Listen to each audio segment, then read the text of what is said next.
It was a historic moment in Michigan's history. You're looking at the clash at the Capitol from last December. Despite the cries from unions across the state, the legislature approved and Governor Rick Snyder signed laws making Michigan the 24th right-to-work state. Now, this law takes effect next month.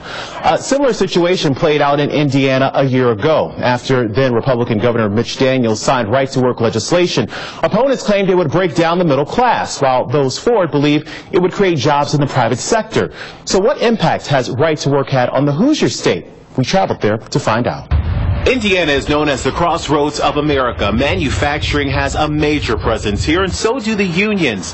But when the economy started to slow and unemployment was on the rise, lawmakers needed an economic fix. It has absolutely been a net positive for Indiana, and I expect the results to be the same for Michigan. One solution, right-to-work legislation. Last year, Indiana was the 23rd state to pass the law, which makes joining a union optional for workers. It's also the second time it's been passed here. It was in place in the late 1950s and repealed in the 60s.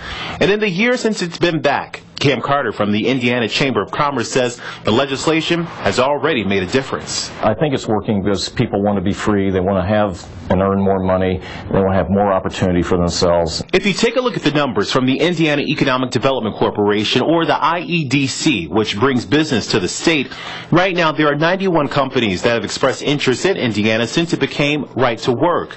Of that, 64 have entered into negotiations with the state, and so far 39 companies have signed on the dotted line.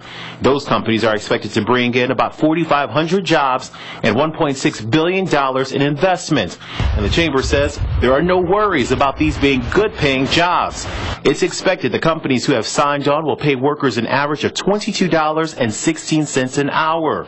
That's almost $3 higher than the state average. More companies, more investors are taking a look at Indiana, and they're looking to hire more people. Does it bring more business? I think the answer is resoundingly no. The president of the AFL-CIO claims the work being touted by the IEDC was in the works long before right-to-work legislation was signed. Their list is exactly what their list would have been absent the passage of right-to-work. Even though union membership is still strong after the passage, Goyat says the fight continues to get it off the books. We have seen employers being more aggressive at the table, trying to negotiate more concessions, more give-backs. It's only been a year, and everyone agrees it's still too early to measure any major shift in Indiana's economy.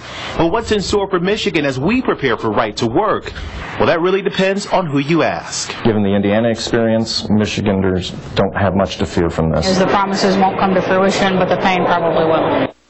Now, we contacted the list of companies that the IEDC claims expanded in Indiana because of the right-to-work legislation, and we were turned down, or in our phone calls were not returned by most of those companies, except for one, a Michigan-based company with a plant in Indiana. How much of a role did right-to-work play in expanding in that state? That story tomorrow night on ABC 12 News at 6. Well, now to another